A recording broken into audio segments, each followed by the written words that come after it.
टोली विवाद में आपने कई रंग देखा होगा। आपने वह तस्वीर भी देखी होगी जब रैंप हटाने की मांग को लेकर आदिवासी समुदाय की ओर से आदिवासी मंत्री, आदिवासी विधायकों का पुतला फूका गया, उनकी शव यात्रा निकाली गई। उसमें एक पुतला राजेश कच्छप जी का भी था। उसके बाद आदिवासी समुदाय की ओर से, उसके अगुवान की ओर से मंत्री चमरा लिंडा के आवास का घेराव किया गया। हालांकि 5-6 घंटे तक प्रदर्शनकारियों की भीड़ वहां जमी रही। मंत्री चमरा लिंडा ने उनसे मुलाकात नहीं की और इसके कारण एक नाराजगी भी पसरती देखी। प्रदर्शनकारियों का कहना था कि रैंप हटे नहीं हटे वह तो एक अलग मसला है, लेकिन इतनी संवेदनशीलता तो होनी चाहिए कि मंत्री जी आते हैं और आदिवासी समुदाय के जो प्रदर्शनकारी हैं उनसे मिलते हैं। इस वक्त हमारे साथ राजेश कच्छप जी हैं। राजेश जी, खबर है कि 27 अप्रैल को आपके आवास का भी घेराव किया जाएगा। मुझे यह जानकारी नहीं है कि ध्रुवा के आवास का घेराव किया जाएगा या नामको में स्थित आवास का घेराव किया जाएगा। प्रदर्शनकारियों ने इसे अभी गुप्त रखा है। देखिए, वे जहां आना चाहे, मेरे आवास आना चाहे, जो सरकारी आवास है मैं वहां उपस्थित रहूंगा। मेरे गांव वाले आवास आना चाहे, मैं गांव वाले आवास पे रहूंगा। मैं भागूंगा इसीलिए कि जो मुद्दे सामने आए हैं वो सरकार के स्तर से ही उसका निपटारा हो सकता है। सरकार तो आप ही है ना, मैं कह रहा हूं। तो जो टेक्निकल मुद्दे हैं उनका वे क्या चाह रहे हैं, उसका समाधान के, अगर मान लीजिए कि अगर कहीं का रिश्ता हो करके रिश्ता बिगड़ने का स्थिति पे, तो सुधरेगा कैसे?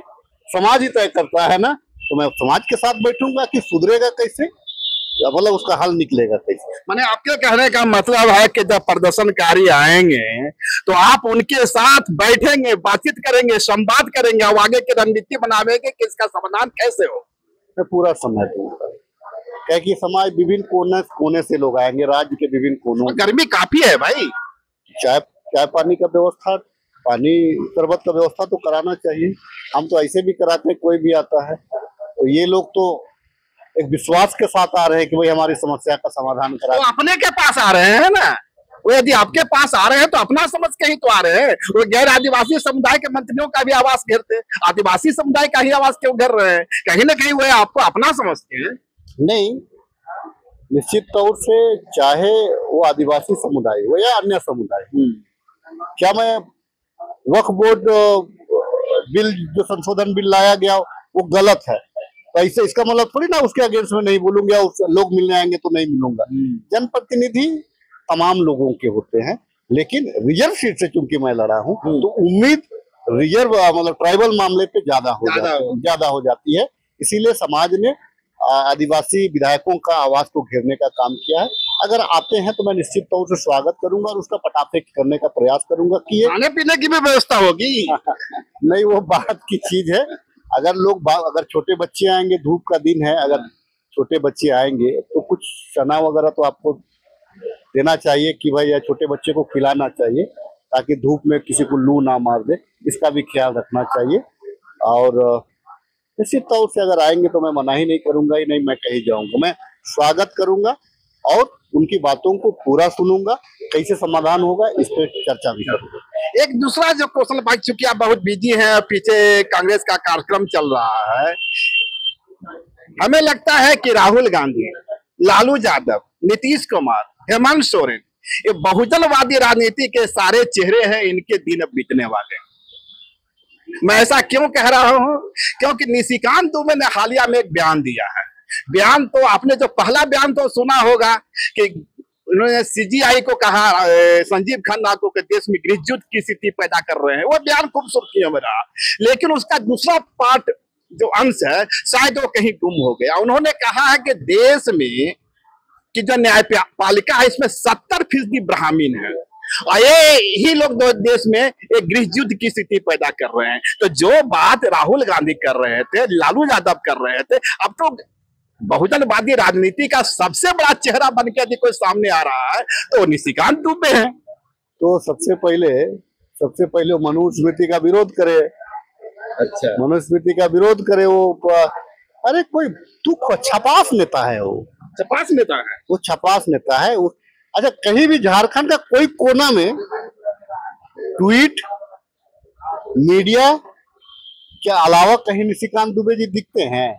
तो मदद तो आप ही के करते हैं ना, वो तो परोक्ष रूप से इंडिया गठबंधन को सत्ता में ला रहे हैं। आप कहिएगा कैसे?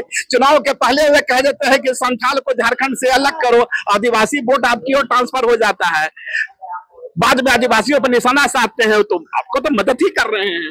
देखिए, वो क्या मदद करेगा, उसकी मदद की हम लोगों को आवश्यकता नहीं है, ठीक है। वो मुझे लगता है कि वो देश को लड़ाने भिड़ाने वाले लोग हैं, समाज को लड़ाने भिड़ाने वाले लोग हैं।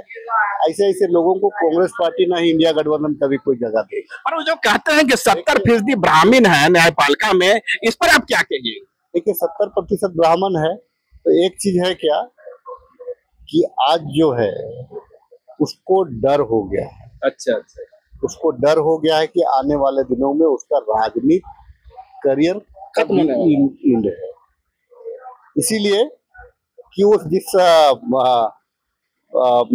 महाकाल की जो धरती है देवघर, वहां से आते हैं, वहां से चुनाव जीतते हैं।